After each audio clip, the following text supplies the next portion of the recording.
Yun, what's up mga kalotoy? So, Honda PCX 160. Yan. So, yan yung kinuha kong motor pamalit ng aking Super 4. Bakit ako nagpalit, no? So, syempre, mahal na yung gas ng Super 4. Kahit dream bike ko yun, kailangan na natin ng tipid at okay, brand new. So, bakit ako nag PCX 160? Dahil kung ako tatanungin ninyo, ako ay laking Honda XRM at 2005. Ayan. Honda XRM ang una kong motor. Ayan. So, bakit ako nag PCX? Bakit di ka nag NMAX? Magandang NMAX, mabilis.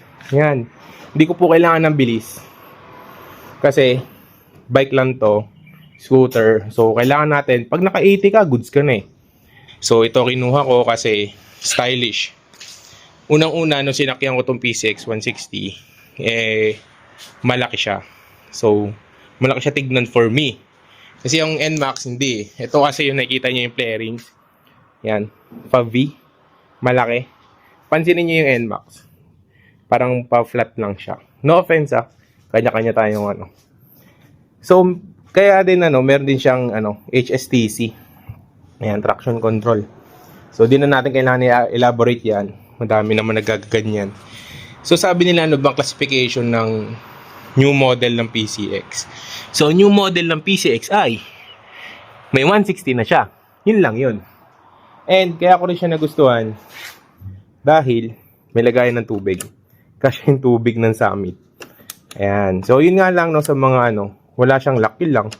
Huwag kayong mag-iiwan ng mga valuable things dito.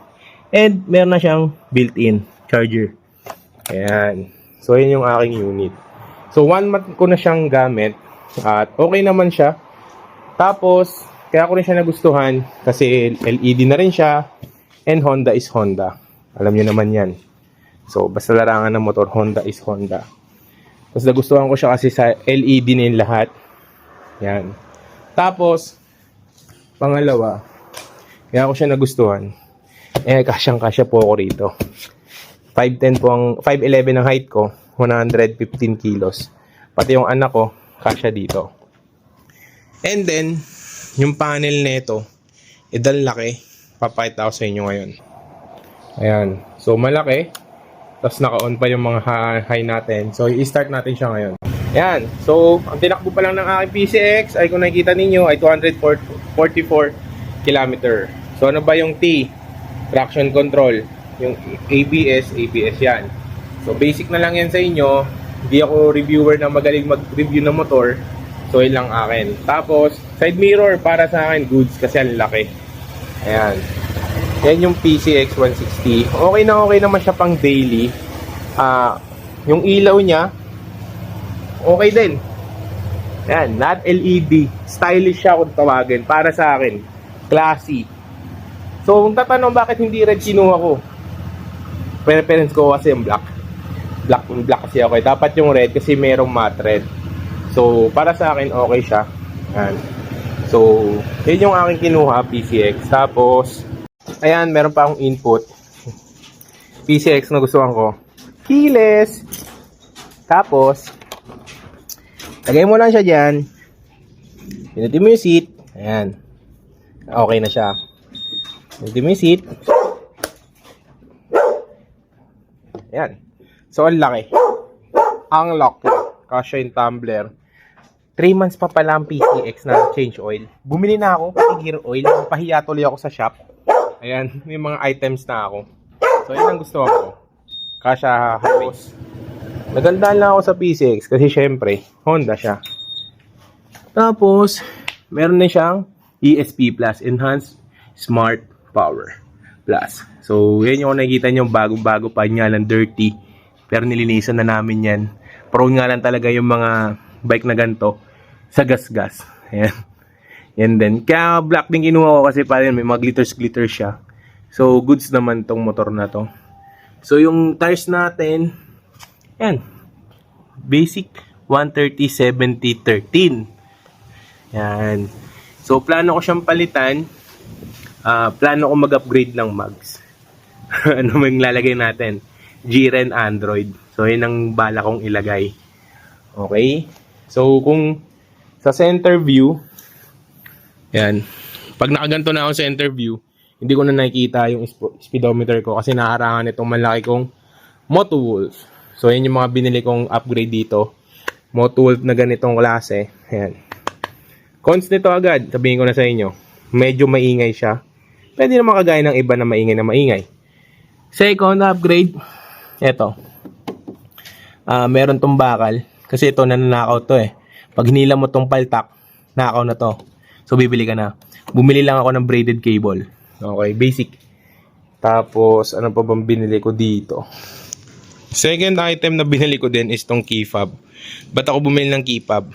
Burara po ako pagdating sa mga susi. So, pag nalaglag siya, may leather feels. Ayan. So, sulit din to. Mura lang to. Shopee finds. So, yan ang dahilan kung ba't ako nag-PCX. Dahil Honda lover talaga ako. Ayan. So, balik naman tayo sa cons. Ng ito. Yung cons na para sa akin. Hindi ako nag-review nito eh. Kaya bumili ako. So, ano bang ibig sabihin nun na hindi ako nag-review? Anong cons nun sa akin? Maingay pang gilid. Sobrang tagtag nito. Ayan, nauga-uga. Ewan ko kung bakit. Ayan. Yan yung mga cons. Tapos, pag in-start mo, sobrang alog nito. Papakita ko. Ayan. Kung nakikita nyo, di ko alam kung makikita nyo eh. Pero sobrang vibrate po nito. Ayan. Vibrate talaga ang PCX. Pero, meron naman tinatawag na yung idling stop. Pag naka-idling stop ka, yan, mamamatay siya. Pag nag-revolution ka, mag-on siya ulit. So, yun lang naman. Tapos, yun lang nakita akong okay dito. So, para sa akin, maghanap kayo ng murang PCX kasi may mga nagbibenta within the Metro Manila na ang price point niya is nasa 150 plus. Ang SRP, 149,900. Nakuha ko to na 146 sa Gen 3. Honda Desmark Gen 3. Yan. Doon ako kumuha kasi mura. Sa plaka, wag yun ang tanongin. Kasi nakaka 1 month na ako sa February 17. So, 4 na araw na lang yun. So, wala pa akong plaka. So, cons din. Sabi ng mga umupo sa motor na ito, ang anak ko, hindi ko alam kung ano eh. Sabi nila, masakit daw sa puwet dito. Pero kung tinitignan ko naman, ayun, okay naman yung foam niya. Tapos dito, malambot din naman yung foams niya. So, hindi ko alam kung anong meron dito.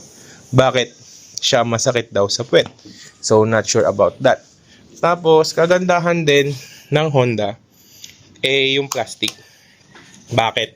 Hindi siya yung chipipay na plastic feels.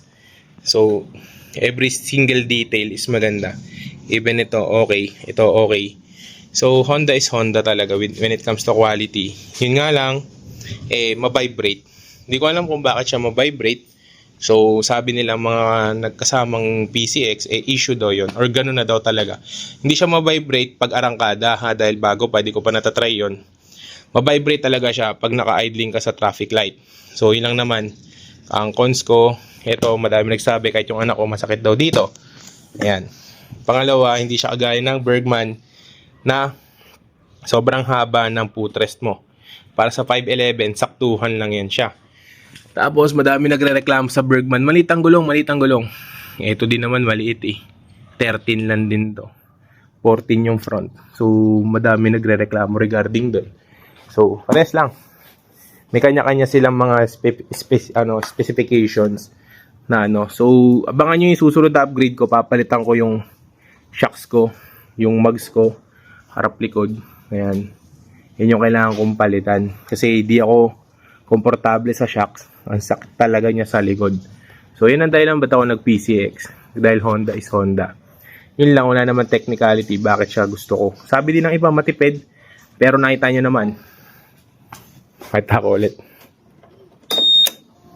Yan. Hinihintay ko kasi mawala yung sensor o yung water, yung pump para i-on siya. Sabi ng matipid, PCX 31.5. Ayan. So, ang gamit kong gasolina, B-Power Racing. Naka-leaded lang ako nung una kong binili. Second gas ko, B-Power Racing na. Dapat kasi Bergman kinuha ko, pero PCX, isang unang-una kasi, 160 na yung power nito. So, hindi ka na mabibitin. ABS na siya.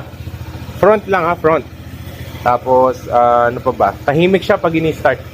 Yun nga lang, kung di ka na asiwa sa mga vibration feels yan. Vibrate to. Di lang talaga nakikita. Ma-vibrate. Ayun. Tignan yung tubig. Ma-vibrate. So, yun lang naman. Pero may stop naman to. Pag nag-stop ka, pag umandar ka, then nag-stop ka ng full stop, mamamatay. Silinyador mo, andar naman na siya agad. So, yun lang muna ang aking first experience dito sa aking PC.